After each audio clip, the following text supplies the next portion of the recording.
주님, 저희들이 함께 주님의 임재 가운데 나아옵니다. 하나님께서 우리의 마음 가운데 좌정하셔서 주의 말씀을 들려주시기를 소원합니다. 함께 말씀 나눌 때에 이 말씀이 저희의 믿음을 새롭게 하고 또 저희 영혼을 소생케 하는 말씀으로 받아들여질 수 있도록 성령께서 주장하여 주시옵소서. 우리 마음 가운데에 살아서 역사하시는 주 예수 그리스도의 이름으로 기도하옵니다. 아멘. 오늘 본문은 사실은 예수님께서 변화산에 계실 때에 베드로와 야고보와 요한이라는 세 제자를 데리고 산에 올라가셨을 때 일어난 일들을 그리고 있습니다. 주님께서는 세 제자를 데리고 산 위에 올라가셔서 거기서 그 형체가 변하는 그런 기적을 보여주셨습니다. 그리고 나머지 9명의 제자들은 산 밑에서 예수님을 기다리고 있었습니다. 근데 사람들은 예수님의 제자들이 산 밑에 있다는 얘기를 듣고 한 아버지가 아이를, 자기의 그 간질병으로 고생하는 아이를 데리고 찾아왔습니다. 그리고서는 고쳐달라고 이 제자들한테 부탁했죠. 그런데 제자들이 아무리 이 아이를 붙들고 씨름을 해도 이 아이가 낫지를 않습니다. 그래서 그렇게 좀 당황하고 또 좌절스러운 경험 가운데 있는데, 그때 주님께서 그 산에서 내려오셔서 이 아이를 보시고 이 아이를 고쳐주셨다. 그것이 이 오늘 우리가 읽은 본문의 내용입니다. 사실 여러분, 제자들이 이 귀신 들린 아이 또는 이제 간질병 걸린 아이를 고치지 못하고 예수님께서 고치셨다. 그 사실은 당연한 일입니다. 그렇지 않습니까? 저희들이 생각할 때는 사람이 귀신을 내어 쫓는다. 그거 사실은 우리가 귀신 내어 쫓아봐라 그러면은 그거 할 수 있는 사람이 여기 얼마나 있겠어요? 저보고 목사님 여기 귀신인데 귀신 좀 쫓아주세요. 그러면 저도 이거 내가 귀신을 쫓을 수 있나? 뭐 그럴 것 같아요. 그런데 여러분, 이 본문을 사실 자세히 읽어보면 이 제자들한테 나왔던 사람들이 제자들이 고칠 것이다 하는 기대감 가운데 나온 것을 보게 되고요. 그리고 주님이 내려오셔서 하시는 말씀을 들어보면 이 믿음이 없는 세대요 그러면서 꾸짖으시면서 믿음을 가져라 뭐 이러시는 걸 보면서 예수님도 제자들이 귀신을 쫓기를 기대하고 계셨구나라는 것을 알게 되고, 더 나아가서는 제자들이 슬쩍 뒤로 와서는 예수님한테 우리는 왜 못 쫓았습니까? 이렇게 얘기하는 것을 들어보면은 제자들도 자기네들이 귀신을 쫓을 수 있는 것처럼 생각했다는 게 분명해집니다. 그렇죠? 그러니까 생각해보면은 사람들도 제자들이 귀신 쫓는 것을 기대하고 있고 예수님도 제자들이 귀신 쫓는 것을 기대하고 계셨고, 그리고 제자들 자신도 우리가 귀신을 쫓을 수 있을 거야 그러고 기대하고 있었다는 것을 우리가 알게 됩니다. 2000년 전에만 그런 것이 아니고 오늘날에도 예수의 제자들을 찾아오는 사람들은 다 그런 기대를 가지고 있습니다. 교회의 영적인 필요를 갖고 나오는 사람들은 다 이 교회가 귀신을 쫓아주고 내 영적인 어두움을 밝혀주고 하나님의 구원을 행할 거야 라는 기대를 가지고 이 교회에 나옵니다. 그리고 이 교회의 주인이신 예수 그리스도께서도 내 몸된 교회가 그것을 행할 거야 라고 기대하고 계시고, 그리고 이 교회는 더더군다나 예수님이 우리의 머리이기 때문에 우리가 그런 것들을 할 수 있을 거야 라고 믿어야 됩니다. 말하자면 우리가 교회로서 능력이 없다는 것, 또 우리가 교회로서 어떤 확신 가운데 있지 못하다는 것은 정상이 아니고 비정상이라는 것을 얘기하는 거죠. 우리가 성경에서 보는 대로 모든 사람이 기대하고 있고 예수님도 기대하고 계시고 또 제자들도 기대하고 있었기 때문입니다. 오늘 여러분, 이 본문 가운데서 우리가 몇 가지 제자의 영적인 삶에 대해서 한번 생각해 보고자 합니다. 그래서 제자들의 영적인 능력, 그것이 어떤 것인가, 또 그 영적인 능력의 기초가 되는 그 믿음은 무엇인가, 그리고 마지막으로 우리가 읽은 21절에는 지금 생략되어 있지만 그 믿음을 자라게 하는 기도에 대해서 그 세 가지 부분에 대해서 저희들이 함께 말씀을 나눠보도록 하겠습니다. 우리가 앞서서 본 것처럼 사람들은 영적인 문제를 가지고 교회를 찾아옵니다. 그리고 교회는 영적인 문제를 갖고 찾아오는 사람들한테 대답해 줘야 됩니다. 주님께서 그것을 원하고 계시기 때문이죠. 2000년이나 지금이나 그 사실은 동일합니다. 교회가 그리스도의 이름을 선포하는 한, 그 그리스도가 여러분의 구원자이십니다. 그 그리스도가 여러분의 인생을 새롭게 하십니다라는 메시지를 교회가 선포하는 한 사람들은 그 기대를 가지고 교회를 찾아옵니다. 왜냐하면 지상에서 유일하게 그리스도께 나아갈 수 있는 방법은 이 교회를 통해서밖에는 없기 때문입니다. 제자들은 예수님이 아이를 고치고 나서 조용히 예수님께 와서 물었습니다. 우리는 왜 귀신을 쫓아내지 못했습니까? 우리는 이 제자들을 복음서를 읽을 때 좀 우습게 보는 경향이 있습니다. 믿음도 없고 말이지, 한다고 했다가 못하고, 끝까지 예수님을 따라간다고 했다가 나중에 도망가고 그러면서 이 복음서에 나오는 제자들을 좀 이렇게 믿음이 없는 사람처럼 이렇게 낮게 보는 경향이 있습니다. 근데 여러분, 혹시 이 중에서 귀신 쫓아내 보신 적이 있으십니까? 누구라도? 저도 없어요. 네. 아마 이 중에서 귀신을 쫓아내본 경험이 제가 생각에는 아무도 없는 것 같아요. 그렇죠? 근데 여러분, 이 제자들은 사실 이 일이 있기 얼마 전에 예수님께서 제자들을 2사람씩 마을로 이렇게 전도 여행을 보내시면서 니들 가서 귀신을 쫓고 병을 고치고 하나님 나라가 왔다고 복음을 선포해라, 그렇게 말씀하셨습니다. 그래서 제자들은 2명씩 마을로 들어갔는데 그때 진짜 귀신을 쫓았단 말이에요. 그때 진짜 병이 나았단 말이죠. 그래서 이 사람들은 이미 경험을 한 사람들이에요. 우리랑은 급이 다른 사람들입니다. 그러니까 이 제자들은 이미 귀신을 쫓아내본 경험이 있는 사람들입니다.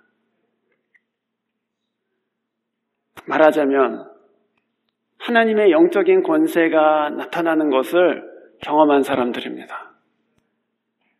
그래서 자기들도 귀신 쫓을 수 있을 것이다라고 그 아이를 붙들고 기도했던 거예요, 사실은. 바리새인들은 이 일이 있기 전에 주님이 병 고치는 것을 막 비방하면서 그렇게 비난을 했습니다. 네가 바알세불의 힘을 빌어서 지금 병자들을 고치고 있다, 또 귀신을 내쫓고 있다, 그렇게 비난했습니다. 근데 그 말에 대해서 예수님께서 대답하시면서 이렇게 말씀하셨습니다. 만약에 내가 하나님의 손을 힘입어서 귀신을 쫓아내는 것이면 하나님의 나라가 이미 너희들 가운데 임하였느니라, 그렇게 말씀하셨습니다. 말하자면 만약에 예수의 이름으로 귀신이 나가고 어둠이 빛 가운데로 나오고 그리고 생명이 새롭게 된다면 그것은 그냥 단순히 귀신이 나갔다, 그것을 얘기하는 것이 아니라 그것은 하나님의 나라가 당신들 가운데 있다는 것을 의미한다, 그 말입니다. 주님은 하나님의 나라가 임했다고 선포하셨습니다. 하나님의 나라가 임했다고 말로만 선포하신 것이 아니라 그 하나님의 나라가 임했을 때 일어날 일들을 실제로 행하셨습니다. 그래서 간질병 걸렸던 아이가 그 간질병에서 고침을 받고, 귀신 들렸던 사람이 그 귀신 들림으로부터 노임을 받고, 그리고 모든 사람에게 죄인이라고 손가락질 받던 사람이 예수께 와서 죄 용서를 받는 일들이 일어났습니다. 주님이 오신 것은 그 사단의 권세를 이 세상에서 무너뜨리고 하나님 나라가 이 세상에 왔다는 것을 보여주시고 선포하시기 위해서 이 땅에 오셨습니다. 그리고 예수님의 제자들은 바로 그 부르심을 이어받았습니다. 우리가 예수님의 제자인 것을 사람들이 다 알고 있기 때문에 사람들은 우리에게 와서 묻기 시작할 것입니다. 그리고 벌써 묻고 있습니다. 우리 가정의 문제는 어떻게 해야 되냐고, 또 우리 영적인 문제들은 어떻게 해야 되냐고 사람들은 묻습니다. 교회 와서 물어요. 이 문제 어떻게 하면 좋냐고. 입으로 묻지 않을지라도 마음속에 질문이 있습니다. 이거 어떻게 하면 좋냐고. 그런데 여러분, 오늘 이 마태복음에는 그렇게 자세하게 기록되어 있지 않지만 마가복음 9장에는 이 기사가 훨씬 더 자세하게 기록되어 있습니다. 그런데 예수님께서 산에서 내려오셔서 이 제자들이 뭐를 하고 있나 그러고 이렇게 보시니까 마가복음 9장에는 이렇게 기록되어 있습니다. 서기관과 제자들이 서로 알교하고 있었다. 논쟁하고 있었다. 이렇게 되어 있습니다. 아마도 서기관들이 그 제자들이 이 아이를 붙들고 막 기도하는데, 그리고 막 귀신을 나가라고 막 그 명령하고 그러는데도 귀신이 안 나가니까 너희들 도대체 뭐냐? 왜 귀신이 안 나가냐? 그러고 이제 따졌겠죠. 그리고 조롱도 했을 것입니다. 거기에 대해서 능력이 없는 제자들은 별로 할 말이 없으니까 결국 논쟁을 하고 있었을 것입니다. 우리 선생님이 오셨으면 나았을 텐데 뭐 이러기도 하고, 또는 뭔가 방법이 잘못됐나 그러고 자기네들끼리 토론을 했을지도 모르고, 하여튼 그 사람들은 논쟁 가운데 있었습니다. 그러나 우리는 다 알고 있죠. 사실은 복음은 말로만 증거되는 것이 아니라 능력과 성령과 큰 확신으로 함께 임한다는 것을 우리는 다 알고 있습니다. 그렇게 임해야 된다는 것도 알고 있습니다. 그리스도의 교회는 처음부터 복음의 능력을 경험하면서 하나님 나라에 들어왔습니다. 복음은 말로만 전해지지 않았고, 바울이 데살로니가 전서 1장에서 말한 것처럼 능력과 하나님의 일하심과 성령의 나타나심과, 그리고 그 복음의 메시지를 듣는 사람들이 마음속에 큰 확신을 가지는 것으로 함께 임했습니다. 세상은 그것을 보았고, 제자들에게서 그 확신을 보았고, 그 확신이 무엇인가 사모하여서 교회를 찾아왔습니다. 그리고 물었어요. 생명의 길이 무엇이냐고 물었어요. 우리는 하나님의 교회가 이런 사람들이 찾는 곳이라는 것을 깊이 인식해야 됩니다. 우리는 그냥 여기 모여서 예배하는 것이 아니고, 우리가 여기서 하나님을 예배하고 하나님에 대한 믿음을 우리가 갖고 예수를 구원자로 선포하고 있으면요, 사람들은 찾아와서 우리에게 물을 것이라는 것입니다. 그분이 어디 계시냐고, 그분을 나도 만나고 싶다고 그렇게 물을 것이라는 말이죠. 말하자면 2000년 전이나 지금이나 이 세상에 영적인 허기를 채워줄 수 있는 분은 예수 그리스도밖에 없고, 그 허기를 채우는 방법은 예수 그리스도의 제자인 교회를 통해서밖에는 채워지지 않는다는 말씀입니다. 그런데 여러분, 문제는 무엇입니까? 오늘 우리가 이 본문에서 보는 것처럼 제자들에게 그런 능력이 없다는 것입니다. 고치고 싶어서 막 붙들고 씨름하고 축사기도 하고 했는데 귀신이 안 나간단 말이에요. 어떻게 하면 좋겠습니까, 여러분? 주님께서는 제자들에게 오셔서 이렇게 탄식하셨습니다. 본문 17절을 보십시오. 믿음이 없고 삐뚤어진 세대여, 내가 언제까지 너희와 같이 있어야 하겠느냐? 내가 언제까지 너희에게 참아야 하겠느냐? 그러고서는 아이를 데려와라. 그러고서는 아이를 바로 고쳐주셨습니다. 두 가지를 말씀하셨습니다. 믿음이 없는 세대여, 내가 언제까지 같이 있어야 되느냐? 그러고서 탄식하셨습니다. 그리스도의 제자들이 영적인 싸움에서 지는 이유는 사실은 단 한 가지밖에 없다는 말씀으로 저한테는 들립니다. 믿음이 부족하다. 여러분, 안 믿는 사람한테 제일 기분 나쁜 얘기가 무슨 얘기죠? 당신은 죄인입니다 하는 얘기가 제일 기분 나쁜 얘기입니다. 그렇죠? 그런데 믿는 우리들한테 제일 기분 나쁜 얘기는 뭡니까? 너 진짜 믿음 없다. 그럴 때 제일 기분이 나쁩니다. 그런데 예수님은 여기서 그냥 아주 대놓고 이 믿음이 없는 세대야, 내가 도대체 얼만큼 니네들이랑 같이 있어야 되냐? 이렇게 말씀하신다는 것이죠. 믿음이 무엇인가 우리가 생각해 보게 됩니다. 그렇죠? 믿음이 무엇인가? 저는 생각할 때마다 히브리서 11장 6절 말씀을 생각하게 됩니다. 제가 히브리서 11장 6절 말씀, 여러분 잘 아시는 말씀일 텐데 읽어드리겠습니다. 믿음이 없이는 기쁘시게 못하나니 하나님께 나아가는 자는 그가 계신 것과 그가 자기를 찾는 자들에게 상 주시는 이심을 믿어야 할지니라. 믿음 자체에 대해서 정리하지는 않았습니다. 그러나 믿는다는 것은 하나님이 계시다는 것과 그가 자기의 이름을 부르는 자들에게 상 주시는 분이시라는 것을 믿는 것이다. 이렇게 말씀하셨습니다. 말하자면 믿음은 두 가지를 믿는다는 것이죠.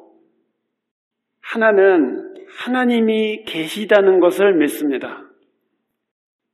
그런데 그것은 그냥 저기에 테이블이 있다 하는 식으로 그냥 무엇이 존재한다라고 믿는 것이 아닙니다. 그분 전능하신 하나님이 계신다 그 얘기는 하나님을 내가 인지한다 그 얘기입니다. 하나님이 계시다는 것을 내가 인지한다. 영적인 어떤 지각이라고 말할 수가 있겠습니다. 두 번째로는 하나님이 자기를 찾는 이들에게 상 주시는 이심을 믿는다 그랬습니다. 그 얘기는 내가 하나님을 부르면, 내가 하나님께 기도하면 주님께서는 좋은 것을 주시겠구나 하는 기대감을 얘기합니다. 그래서 믿음은 사실은 두 가지예요. 하나는 하나님에 대한 영적인 지각이 있는 것이고, 내 인생 가운데 하나님이 계신다. 이 교회 가운데 하나님이 계신다. 이 세상 가운데 하나님이 다스리고 계신다는 영적인 지각이고, 또 하나는 하나님에 대한 기대감입니다. 그가 내 인생에 좋은 일을 행하실 것이다. 그가 그의 이름을 부르는 교회에게 아름다운 일들을 행하실 것이다. 그가 하나님의 이름을 찾고 부르는 백성들에게 상 주실 것이다 하는 그 기대감을 우리가 믿음이라고 얘기합니다. 하나님을 나의 하나님으로 고백할 때 신자 안에는 아주 자연스럽게 그런 기대감이 생깁니다. 하나님, 제 가정에 복을 주실 거죠? 하나님, 저희 교회에 복을 주실 거죠? 하나님, 이 백성에게 복을 주실 거죠? 하고 하나님께 대해서 선한 기대감이 신자의 마음 가운데 일어납니다. 제자의 능력의 원천이 무엇입니까, 여러분? 다른 데 있지 않습니다. 무슨 우리가 신비한 은사를 받는 것도 아니고 우리가 무슨 말씀에 아주 깊은 비밀을 파헤치는 것도 아닙니다. 제자의 능력의 비밀은 믿음에 있습니다. 하나님이 살아계시다는 것을 믿는 믿음, 그리고 그가 우리에게 선한 일을 행하실 것이라는 그 믿음, 그 믿음이 제자의 영적인 능력의 기초입니다. 누가복음 18장에서 주님은 한 과부의 얘기를 하셨습니다. 이 과부는 매일매일 자기의 억울한 것을 풀어달라고 그 도시에 있는 아주 불의한 재판장에게 찾아가면서 매달렸습니다.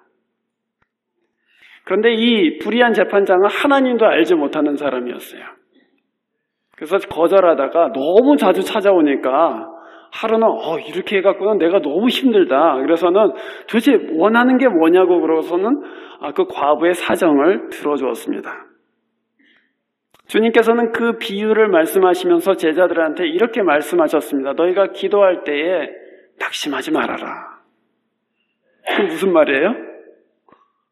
만약에 불의한 재판장도 계속 가서 조르고 그리고 해달라고 하고 그러면은 들어주는데 하늘에 계신 너의 선하신 아버지께서 네가 끈질기게 구하는데 안 들어주시겠냐? 그 얘기입니다.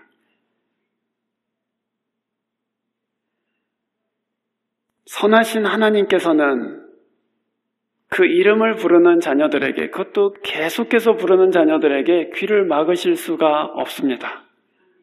왜냐하면 그 마음속에 있는 믿음을 보시기 때문이에요. 그 믿음이 그 하나님의 마음을 움직이기 때문입니다.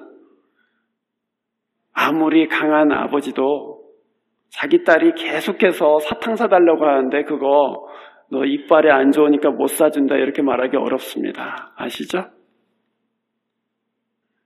우리 주님께서는 그런데 그 비유 끝에 이렇게 말씀하셨습니다. 그러나 인자가 올 때에 이 세상에서 믿음을 볼 수 있겠느냐? 그게 무슨 말이에요? 내가 이렇게 다 가르쳐줬지만 그거 진짜 끈질기게 하나님 앞에 기도하는 사람, 하나님은 정말로 복을 주실 거야 그러고 하나님께 계속 나아가는 사람을 볼 수 있을까라고 예수님께서 질문하신 것입니다.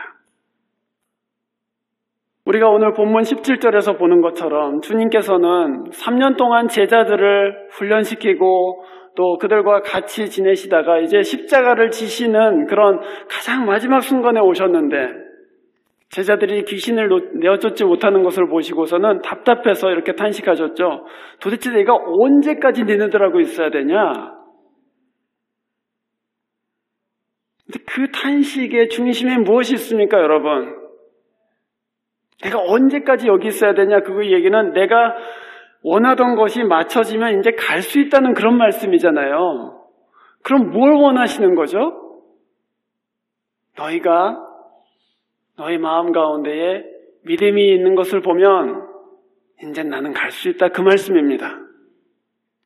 내가 너희들과 3년 동안 있으면서 너희들 마음속에 심어주려고 했던 것도 믿음이다. 내가 이 세상을 떠나면서 내 몸된 교회가 이 세대 가운데서 내가 갖고 있었던 사명을 완수할 것이다 라고 믿을 수 있는 근거도 믿음이다, 그 얘기입니다. 그래서 제자들 마음 가운데 믿음이 있다면 난 떠날 수 있다, 그런 말씀이죠. 그러나 그 믿음이 그 마음 가운데 보이지 않으면 언제까지 있어야 될까? 언제까지 있어야지 이 제자들이 믿음 가운데 바르게 설까? 탄식하는 것이 주님의 마음입니다.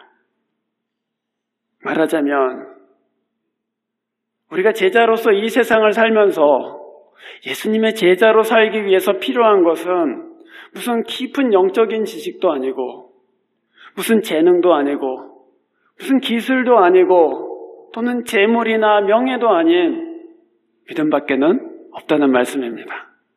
여러분, 그 믿음 하나로 여러분 족하게 예수의 제자로 살 수 있습니다.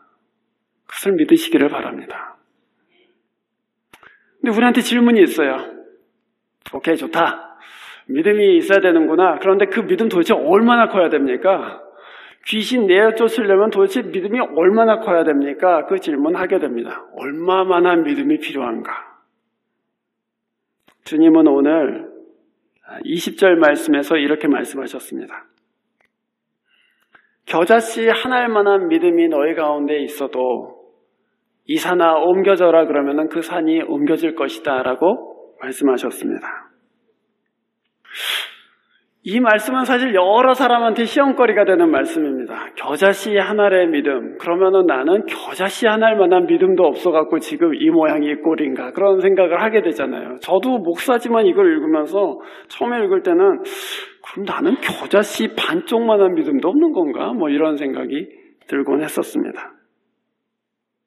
그러나 여러분, 주님께서 믿음이라고 하실 때 그 믿음은 양에 관한 것이 아닙니다, 사실은. 믿음을 한번 생각해 보세요. 내가 믿고 있는다고 하는데 내 마음속에 의심이 이만큼 있으면 그걸 믿음이라고 우리가 말할 수 있겠습니까? 없는 것이죠. 그는 믿음과 불신이 섞여 있기 때문에 믿음이라고 말하기가 어려운 것입니다. 그러니까 사실은 지금 주님께서 말씀하신 이 믿음은 양에 관한 것이 아니라 질에 관한 것입니다. 겨자씨 한 알만한 믿음도 순전한 믿음이라면 그 믿음이 하나님을 움직인다, 그런 얘기입니다. 주님은 자주 하나님의 말씀을 이 씨앗에 비유하셨습니다. 우리가 그 말씀을 연결시켜 보면 겨자씨만한 믿음이라고 한다면 한 말씀을 순전하게 믿는 것을 의미하겠죠. 초신자의 믿음입니다. 초신자 때 우리가 한 말씀 받고 그 말씀 믿는단 말이에요. 그 말씀에 근거해서 기도한단 말이에요. 그 말씀을 너무나도 굳게 믿어서 지식이 없는데도 불구하고 그 말씀으로 기도한 사람들이 기도의 응답을 받는단 말이죠. 예를 들면 아까 제가 읽어드렸던 히브리서 11장 6절과 같은 말씀, 한 말씀입니다. 그러나 여러분, 이 한 말씀을 온전하게 믿는 것이 얼마나 어려운 일이겠습니까? 하나님이 계시다는 것을 믿고 자기를 찾는 이에게 상 주시는 이 힘을 믿는다.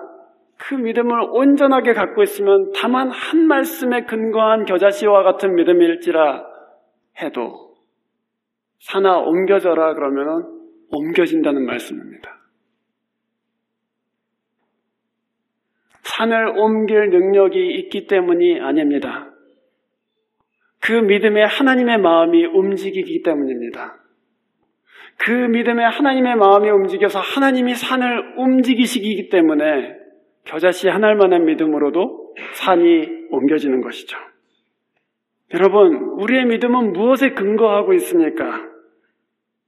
매일매일 하나님의 말씀을 읽으시면서 하나님, 한 말씀을 허락해 주십시오라고 함께 구해보시면 어떻겠습니까? 하나님, 오늘 한 말씀, 내 믿음이 있을 한 말씀을 허락해 주십시오. 그리고 그 말씀에 제 믿음을 걸겠습니다. 그 말씀에 제 하루를 걸겠습니다. 그 하루를 믿음으로 살게 해 주십시오. 그러면 그 믿음을 통해서 여러분의 한날에 하나님의 행하시는 일들이 드러나기 시작할 것입니다. 하나님이 여러분의 삶 가운데서 일하시는 것이 보이기 시작할 것입니다. 그리고 산과 같았던 문제들, 내 앞길을 가로막고 있는 것 같은 그 산과 같은 문제들이 옮겨지는 것을 보게 될 것입니다. 하나님은 겨자씨 믿음과 같은 초보적인 믿음에도 역사하십니다. 하나님의 자비로우심을 믿고 하나님이 여러분의 그 믿음에 반응하셔서 역사하신다는 것을 믿으시기를 바랍니다. 여러분, 마지막으로 이 본문에는 사실은 여러분 갖고 계신 성경의 21절에 보면 없음 이렇게 되어 있습니다. 거기 없다는 것은 어떤 사본에는 이 구절이 빠져 있다 그런 말씀이죠. 그런데 제가 아까 말씀드린 것처럼 마가복음의 같은 본문에는 21절이 실제로는 기록되어 있습니다. 여러분이 갖고 계신 성경의 그 밑에 줄을 보시면 이렇게 되어 있습니다. 그러나 이런 종류는, 이런 귀신과 같은 영적인 세력들은 기도와 금식을 하지 않고는 나아가지 않는다. 이렇게 주님께서 말씀하십니다. 이런 종류는 기도와 금식 없이는 나가지 않는다. 주님은 믿음을 언급하셨습니다. 겨자씨 한 알의 믿음을 언급하시고 나서 그 다음에 기도를 언급하셨습니다. 그 이유는 우리의 믿음이 기도를 통해서 자라기 때문입니다. 우리 믿음은 기도를 통해서 자라요. 기도가 하나님, 보이지 않는 하나님 앞에 머무는 것이기 때문입니다. 하나님 앞에 머물면 머물수록 하나님을 향한 지각이 생기기 시작합니다. 아, 하나님께서 이렇게 하라고 하시는구나. 하나님께서 이 길로 가라고 하시는구나. 하나님께서 이 사람을 만나보라고 하시는구나. 하나님이 나한테 은혜 베푸시기로 약속하시는구나. 그러면서 지각이 생긴단 말이에요. 하나님 앞에 머물면 머물수록. 여러분 그런 경험 있으시죠? 여러분이 하나님 앞에 잠잠히 오랫동안 머물 때 하나님이 여러분 마음 가운데 아무것도 변하지 않았는데 괜찮다. 그렇게 말씀하시잖아요. 상황 아무것도 변하지 않았는데 내가 돌봐줄게. 그러고 나면 어떻게 돼요?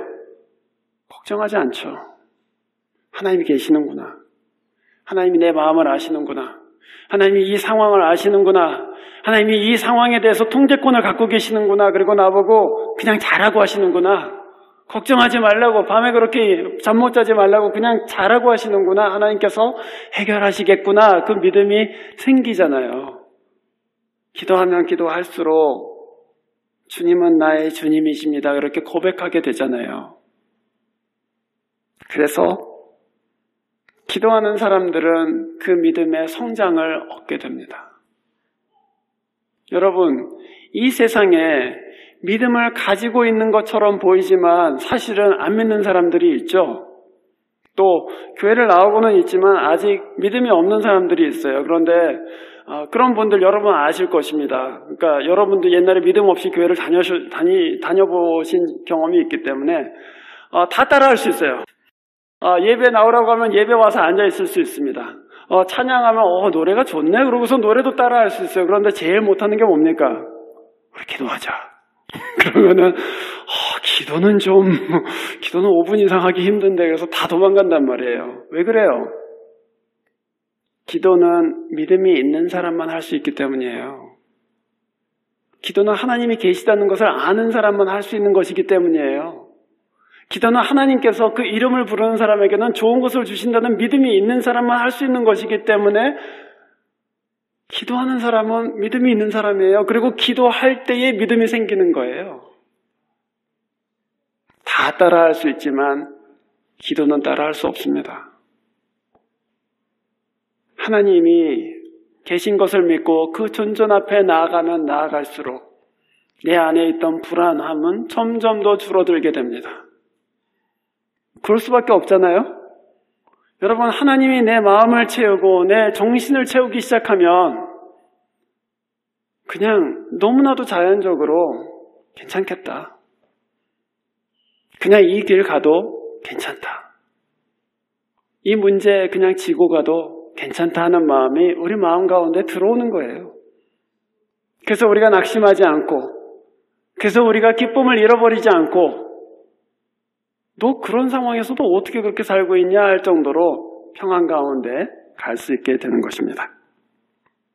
영적인 세력은 사람들을 물 가운데 빠뜨리기도 하고 불 가운데 넘어뜨리기도 합니다. 그러나 주님께서는 우리에게 믿음을 주시고 그 믿음이 자랄 수 있는 기도를 가르쳐 주시고 그리고 그 기도 가운데 우리가 하나님 앞으로 점점 나아가게끔 그렇게 만들어 주십니다.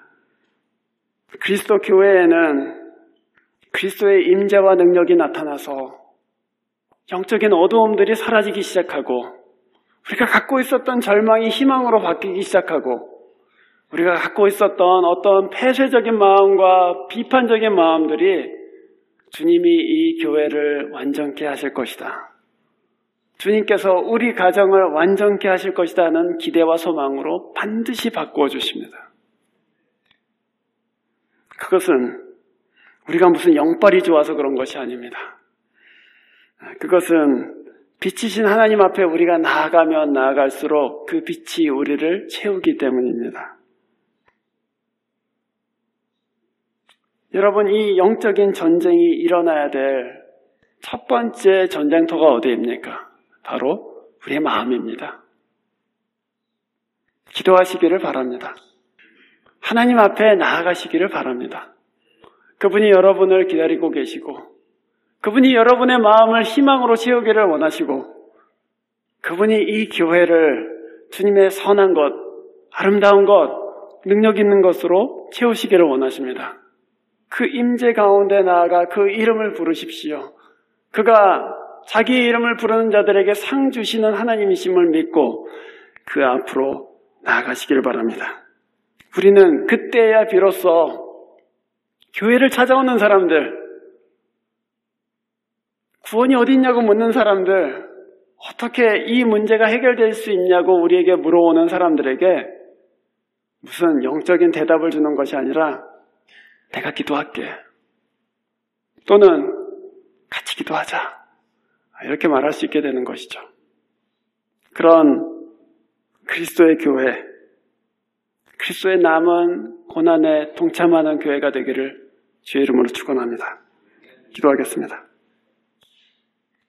주님, 저희들은 이 제자들과 같이 옛날에는 영적인 경험도 있고 또 예수를 잘 믿는다는 소리도 들었고 또 신실한 청년이라는 얘기도 들었으나 지금은 귀신을 내쫓지도 못하고 또 능력도 없고 또 너무나도 연약한 사람들로 함께 모여 있습니다.